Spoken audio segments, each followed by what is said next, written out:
there, great family here from Blues Guitar Unleashed. Welcome and thanks for joining me in today's video. Going to talk about something that I like to call pride and joy double stops. And of course, as with almost everything I know how to do, it's because I stole it from somewhere, right? Good composers borrow, great composers steal. We are going to steal this from Stevie Ray Vaughan. We're going to steal it fair and square, but it's a really cool little trick, for lack of a better word. It is kind of a trick, but it works, and it sounds really cool. So let me show you what we're doing. We're just taking a simple chord. Okay, let's take an A bar chord, right? And it's a root on the 6th string bar chord. So it could be E, F, G, A, B, C, D. Doesn't matter. Let's take A. Notice that in that A, I have this note here on the 5th fret of the 2nd string and this note here on the 6th fret, 3rd string. Right? Okay, well those two notes, in case you don't know, are the 3rd and the 5th of the chord. We have root, 5th, root, 3rd, 5th, root. So those are the 3rd and the 5th of the chord. Now, this is, like I said, this is a little bit of a trick, but there's a cool thing you can do. If you take this and move it up 3 frets, 1, 2, 3. I've now kind of changed things because now I'm at the 5th. So my middle finger, it doesn't matter which finger, 9th fret on the 3rd string, 8th fret on the 2nd, that is now the 5th and the flatted 7th of the chord. So they are different chord tones, but they are still chord tones out of an A7 chord. Okay. Now, so what that means is that I can basically take over any A chord, right? I can play those two notes where they're going to be part of the chord, so of course that'll work. I can move them up 3 frets. And again, I can slide in, I can play triplets, I can play quarter note triplets, I can play bouncing 8th notes,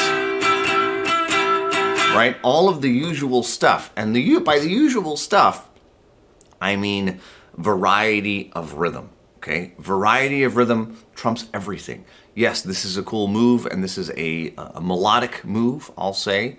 For lack of a better word, we're playing notes. We're talking about the notes that we're choosing, the melody. That's all great, but at the end of the day, if all you do is play and you never vary the rhythm, you're gonna think this is really boring. And it's not the note's fault, it's the rhythm's fault. Okay, so like I said, we can take that, we can move it up. Let's say we were on the B chord. We could take, again, that out of the B chord, we can move it up. Let's say we're at the E, right? I can take, again, those two notes. Even I can go down here, right? On the open E, G. I can do this anywhere, right? And it always works. You can even you can actually walk it down or up. Okay, as I said, I can do a slide.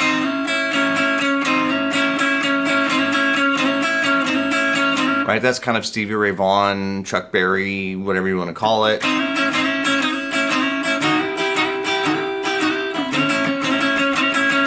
Notice that when I do triplets, by the way, everybody kind of has their own way of doing this. I do down, up, down, down, up, down, down with my picking hand. I find it confusing to go down, up, down, up, down, up, down, up, down, up, because on the first beat, I'll have a down strum, and then on the next beat, I'm leading with an up strum, and it kind of switches back and forth every time. To me, that's kind of confusing, right? Everybody's got their thing where that's concerned. Totally fine with me. Just figure out what works best for you. Some people, like Stevie Ray Vaughan often would just go like all ups. I've seen videos of him doing that. I can't do it. I don't know how you do that fast. Or maybe all downs. I think, up to a certain point, that's really awkward to do all up strums. But I think, basically at any certain point, you're good. It's when things start to get past about 100 to 110 beats a minute, when things get quicker and you're still trying to play those triplets, you're going to have to figure out the thing that works best for you. So at this point, you know, it's like, okay, so how do you practice it, right? How do we work with this?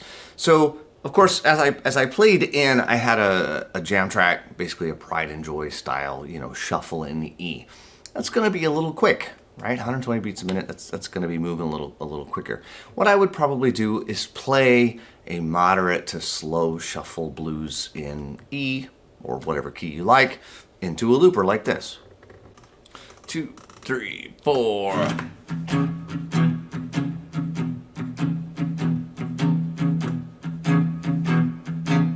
So there's my E, my A, back to my E, my B, my A.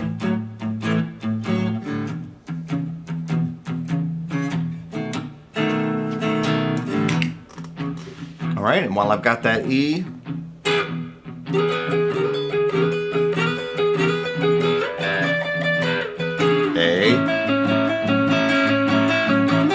just listen to it for now. E, B, A, E.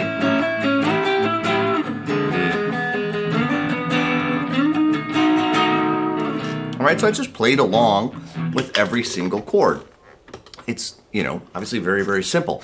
The only thing is you have to hear when the chord changes. You have to know what the chord is coming up. You have to be prepared to get to that new place. For some people, that's more challenging than others. It just depends on your familiarity with the 12-bar blues form.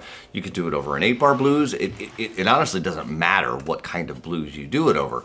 It will only work, however, with dominant 7th chords because of the fact that I'm going from the 3rd and 5th of the chord to the 5th and flatted 7th. That makes it a dominant 7th chord. If I try to do this over like a major 7th chord, I would need not a flatted 7, but a major 7, and that would be weird.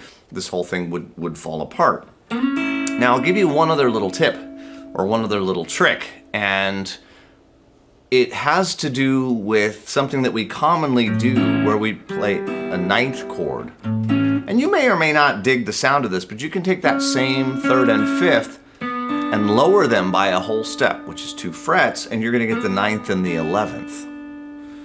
Now, like I say, you may like this sound. You may think it's a little bit jazzy. Let me put it over my track. Here's my E.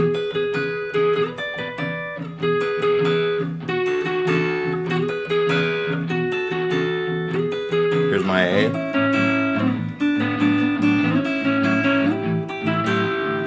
Back to E.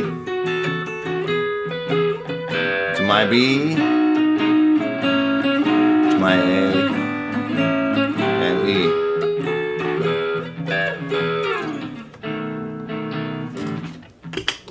And really, again, so you kind of have 2 different options. Again, you may love the sound. You may find that in some situations you like the sound, but in other situations you don't. It's not for everybody. I totally understand that. I happen to enjoy it. I happen to like it. But it's not the kind of thing that you're going to want to just hang out on. You don't want to just stay there. Because the 9th and 11th of the chord, okay, well, those are, you know, what we might call a really tall chord, or extensions, or color tones, or whatever you want to call them. You don't hang out there as much. They work. We can use them.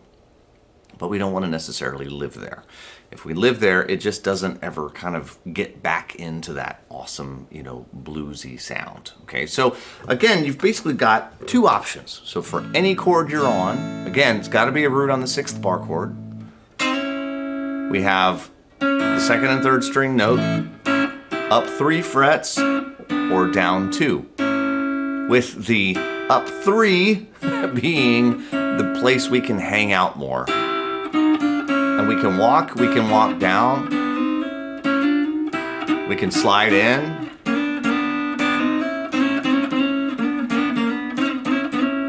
You can do any of those things, and it's always going to sound cool. All right, so just some stuff to play around with for today. Again, best way to do this, take a basic blues in E. I encourage you to play it into your looper it's worth the time to be able to do that. If you can't do that, it's something you should be able to do.